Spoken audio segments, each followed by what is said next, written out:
He used to call me every lunch break until he stopped.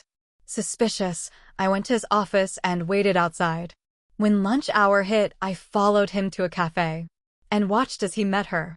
She laughed at his jokes, touched his arm, leaned in just a little too close. My hands shook as he tucked a strand of hair behind her ear. That night, I set 2 plates at the table and said, "How was lunch?" He smiled, just grabbed a sandwich. I pulled out my phone and whispered, "Then why did you feed her a bite of your pasta?" His face went white, and he knew he had been caught. I never imagined I'd be sharing my story here, but life has a way of throwing unexpected punches.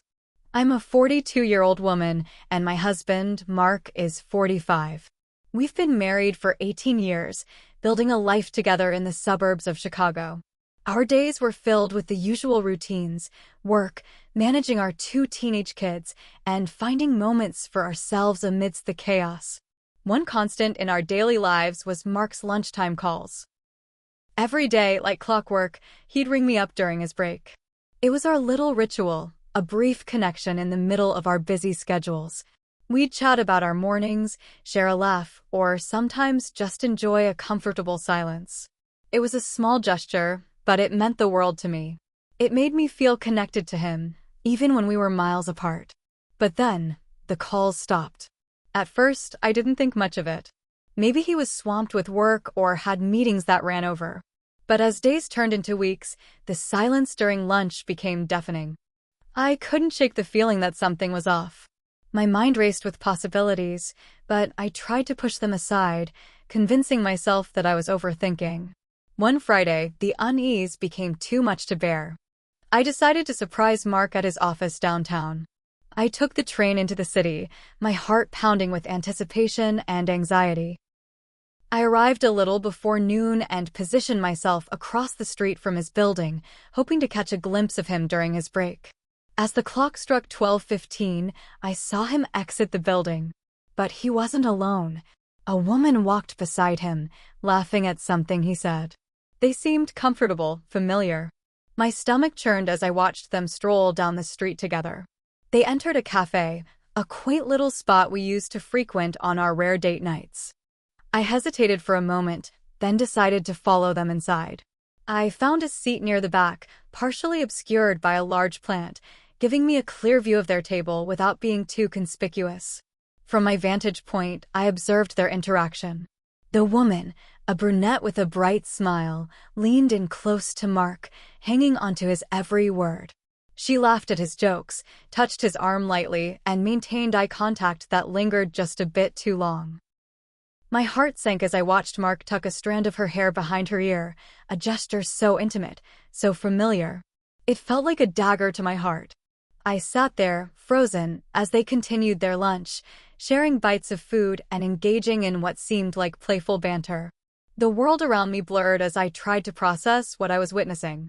The man I had shared my life with, the father of my children, was here, sharing a meal and stolen moments with another woman. After what felt like an eternity, they finished their lunch and left the cafe. I remained seated, trying to collect myself. Tears welled up in my eyes, but I blinked them back, determined not to break down in public. I needed to confront Mark, but I wanted to do it on my terms, in our home, away from prying eyes. That evening, I went about our usual routine, preparing dinner and setting the table for 2. When Mark walked through the door, he greeted me with a kiss on the cheek, as if nothing had happened. We sat down to eat, and I mustered the courage to ask, "How was your day?" He smiled, taking a sip of his drink. "Busy as usual. Just grabbed a sandwich at my desk for lunch." My hands trembled under the table as I reached for my phone. I pulled up the photo I had taken at the cafe, Mark, leaning in close to the brunette, his hand gently brushing her hair. I placed the phone on the table between us, the image glaringly evident. "Then why did you feed her a bite of your pasta?" I whispered, my voice barely holding steady. Mark's face drained of color. His eyes darted from the photo to me, mouth opening and closing as if searching for words that wouldn't come. The silence stretched between us, heavy and suffocating. "Sarah, I can explain," he finally stammered, reaching for my hand. I pulled away, the sting of betrayal too raw. "Explain? Please do, Mark. Because from where I'm sitting, it looks like you're having an affair. Tears pooled in his eyes as he ran a hand through his hair, a gesture of frustration and guilt. It's not what it looks like, he began, but I cut him off. Don't insult me by denying it. I saw you. I watched you with her.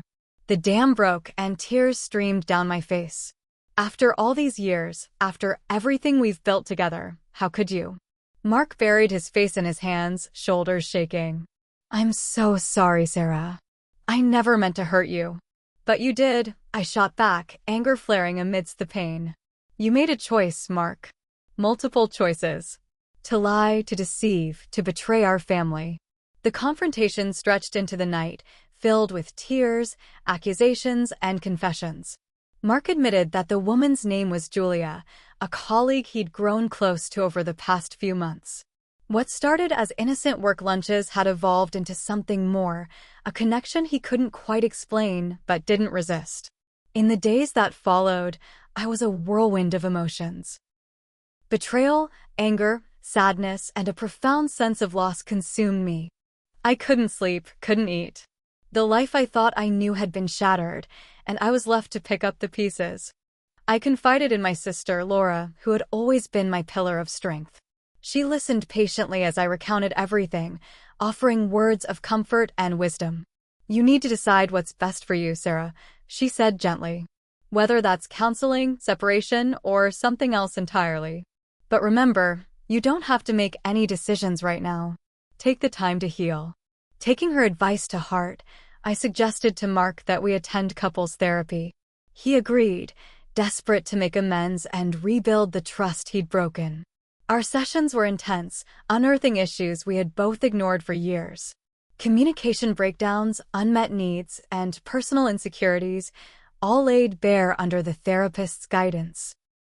Through therapy, I realized that while Mark's actions were inexcusable, our marriage had been on autopilot for some time. We had become complacent, taking each other for granted.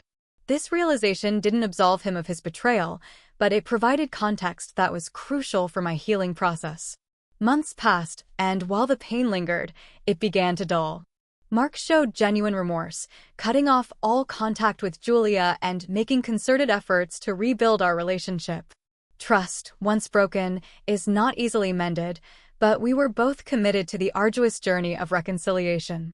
To those reading this, grappling with similar situations, know that your feelings are valid. The path to healing is neither straight nor easy, but with time, support, and introspection, clarity emerges. Whether you choose to stay and rebuild or walk away, prioritize your well-being and remember that you are not alone in this journey. After months of trying to fix what he broke, just when I thought just maybe, we were turning a corner, something shifted again. And not in a good way. Mark started coming home later than usual. Again. He said it was project deadlines. Said his team was understaffed. Said it was nothing like before. But when someone lies to you once, you start listening closer. Watching harder. The way he answered questions too fast. How he kept his phone screen turned down. How he suddenly started showering as soon as he got home, like he was trying to wash something off. I wanted to believe he was being honest this time. God, I wanted to believe it so bad. But I couldn't ignore the pit in my stomach. Not again. So I did what I swore I wouldn't do anymore. I snooped. I waited till he fell asleep on the couch one night. Took his phone. His passcode hadn't changed. Maybe he thought that meant he had nothing to hide. He didn't have Julia's number anymore. But he had a new one. No name. Just a thread of recent messages. At first it looked harmless work stuff. Meeting times. Casual replies. But the more I scrolled, the clearer it became. This wasn't work. Miss your laugh. Last night was everything. Can't stop thinking about that dress on you. It hit me like a brick. I gasped so loud he stirred, and I dropped the phone on the floor trying to put it back before he noticed. He didn't wake up. But I didn't sleep a second after that. It wasn't Julia. It was someone new. Someone else. He did it again. After all the crying, all the therapy, all the promises. I wanted to scream. Instead, I sat in the dark, shaking, trying to understand how someone could choose to do this. Twice. After nearly losing everything once. The next morning, I didn't say a word. I cooked breakfast, packed lunches, smiled through gritted teeth. I watched him kiss our daughter on the forehead and say, "Have a great day, kiddo," like nothing was wrong. Like he wasn't breaking our family apart all over again. But this time, I didn't wait to confront him. I followed him again, just like before. He didn't go to work. He drove to a residential area on the north side, parked outside an apartment building, sat in the car for a minute, then walked up to the door like he'd done it 100 times before. He had a key. He didn't knock. I waited for an hour, then another. At some point, a woman came out. Early 30s, maybe younger. Long, dark curls. Casual hoodie and shorts like she just rolled out of bed. She looked around the parking lot. Didn't see me. Lit a cigarette. Then smiled when she looked up at the window. I followed her Instagram that night. It took 2 clicks from a geotag she used. And there he was. Mark. In the background of a Boomerang video. Pouring wine. His wedding ring off. I screenshotted everything. But I didn't confront him that night either. I couldn't. I was too angry. And hurt. But more than anything, I was afraid of what would happen if I said it out loud. If I admitted it was happening again, I'd have to do something about it. Something real. Permanent. That weekend, Mark took the kids out for pizza. I stayed back. Sat on the bathroom floor, holding his phone, hers, the screenshots, everything. Trying to figure out what my life had become. Then I heard something. A notification on his phone. A new text. "I told you not to come over Saturday. My boyfriend was home. What the hell is wrong with you?" Wait. What? I blinked at the screen, rereading it. Her boyfriend? I opened the thread. Scrolled. Scanned. And suddenly, everything clicked. He wasn't dating her. She wasn't in love with him. She was using him. Using my husband as a backup plan. A fling. A warm body for lonely nights. And he thought it was more. She had a whole boyfriend. A real relationship. Mark was just her side piece. It should have made me feel better. But it didn't. It just made everything feel worse. He didn't just cheat. He cheated for someone who didn't even care about him. And he was throwing away his marriage for this? I closed the messages. Sat there stunned. There's more. A lot more. But I haven't confronted him yet. Not this time. Because now I don't just want the truth. I want to know why. I want to know how far it goes. I want to know if he even realizes what he's doing, or if he's so deep in denial that he thinks he can juggle everything and no one will get hurt. But they do. We all do. Even he will. Because I'm done playing house with a man who treats loyalty like an option. And I'm not saying anything yet, because the next move is mine. I didn't sleep that night. My mind kept playing the same sentence over and over. My boyfriend was home.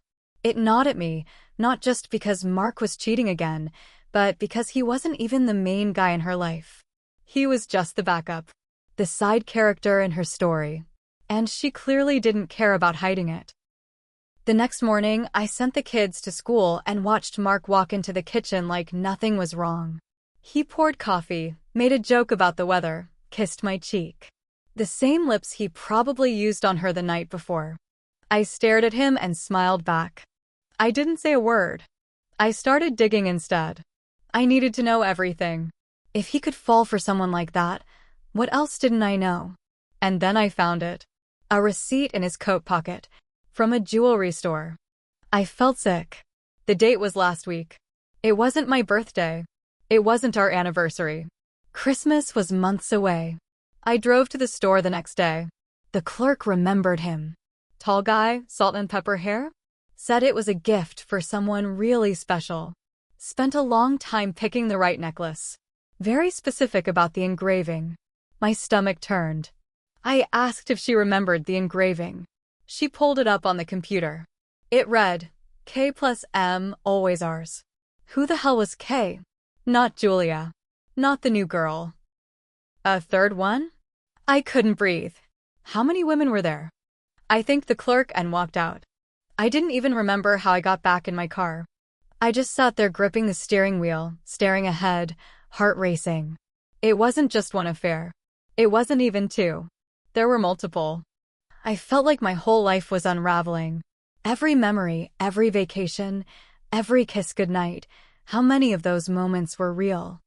I called Laura, my sister, and told her everything. She was quiet for a long time. Then she said, "Sarah, you need to talk to a lawyer." It hit me like a slap.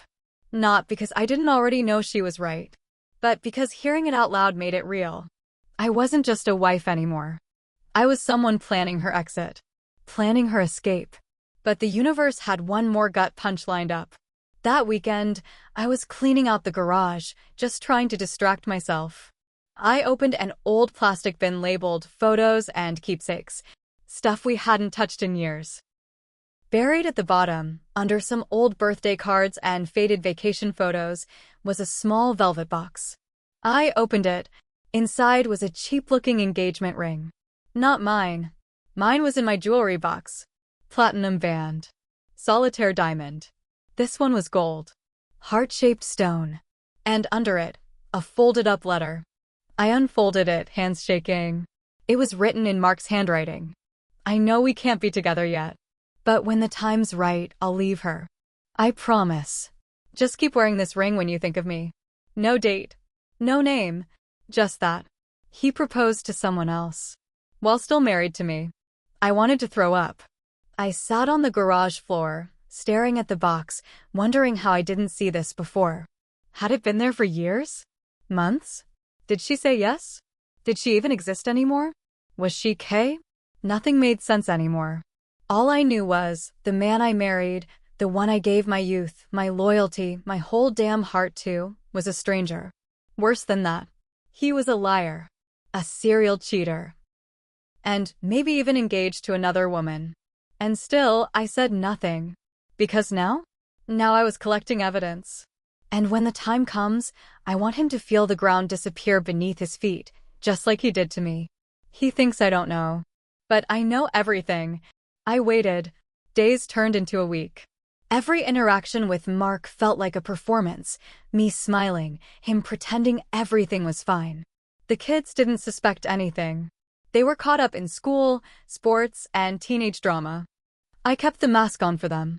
But inside, I was boiling. Then, an opportunity fell into my lap.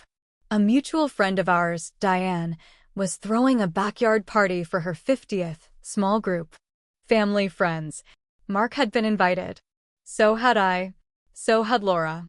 And more importantly, so had people who knew us. Who trusted us. Who thought they knew our story. I decided that night would be it.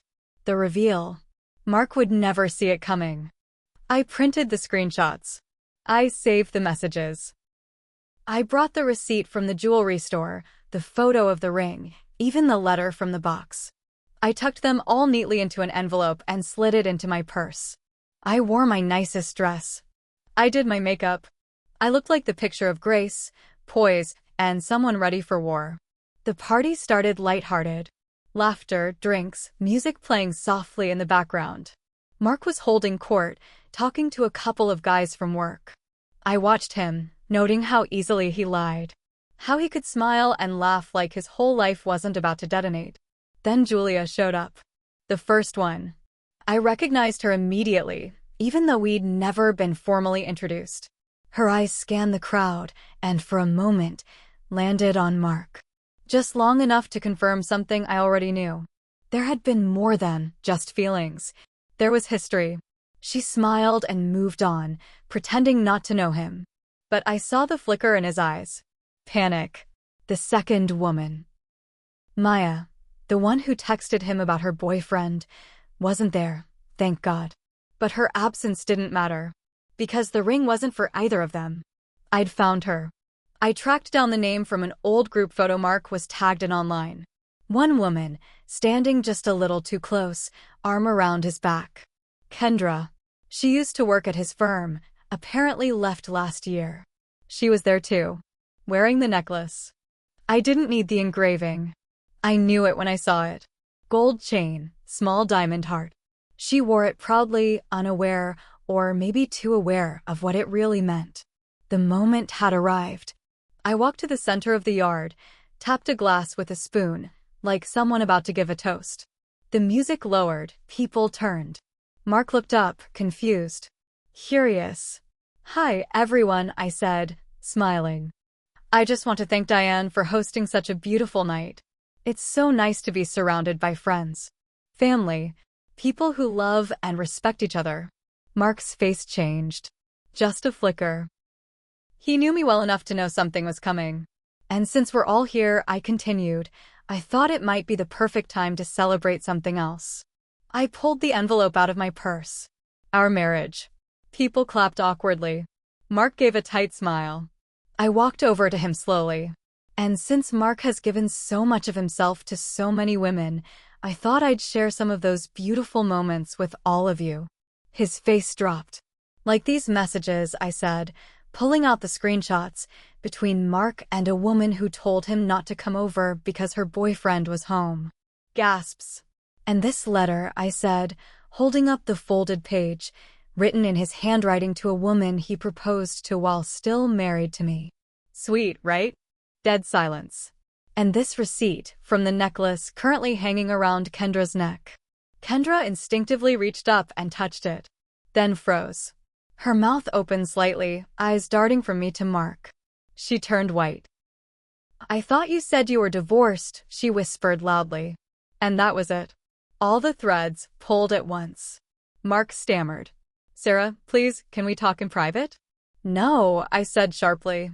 "Everything you did was in secret. So this part stays public." Laura stepped beside me, her face hard with fury. She didn't speak. She just stood there. My sister, my shield.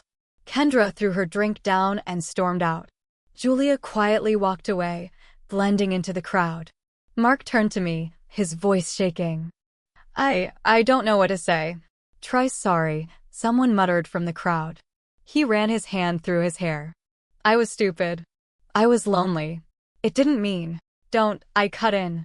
"Don't insult me by saying it didn't mean anything. You planned it. You wrote love letters. You bought jewelry. You made promises. To women who weren't your wife. That means something." He was crying now. Or at least trying to. I didn't know how to stop. "That's the only true thing you've said," I replied. Then I walked away. Laura followed me to the car, hand on my back. People parted like the Red Sea. I didn't cry that night. I cried the next morning, sure. And the next week. I cried when I filed for divorce. When I sat down with the kids and explained, as gently as I could, that Daddy made some choices that broke our family. I cried when I found our wedding album and didn't even recognize the faces inside. But then, slowly, I stopped. The house felt different. Lighter. Sad, but honest. People talked, of course. Some took sides. Most supported me. A few still invited Mark to things. That's fine. That's their choice. Mine? I chose me. I chose the woman who finally stopped believing in half-truths. The woman who learned that sometimes working through it isn't strength, it's fear. And sometimes walking away isn't failure, it's freedom. Do I regret staying the first time? No. I needed to try. But I don't regret leaving either. Because now I know what peace feels like. And maybe one day I'll love again. But for now, I love the quiet. The clarity. The space I reclaimed. And that's more than enough.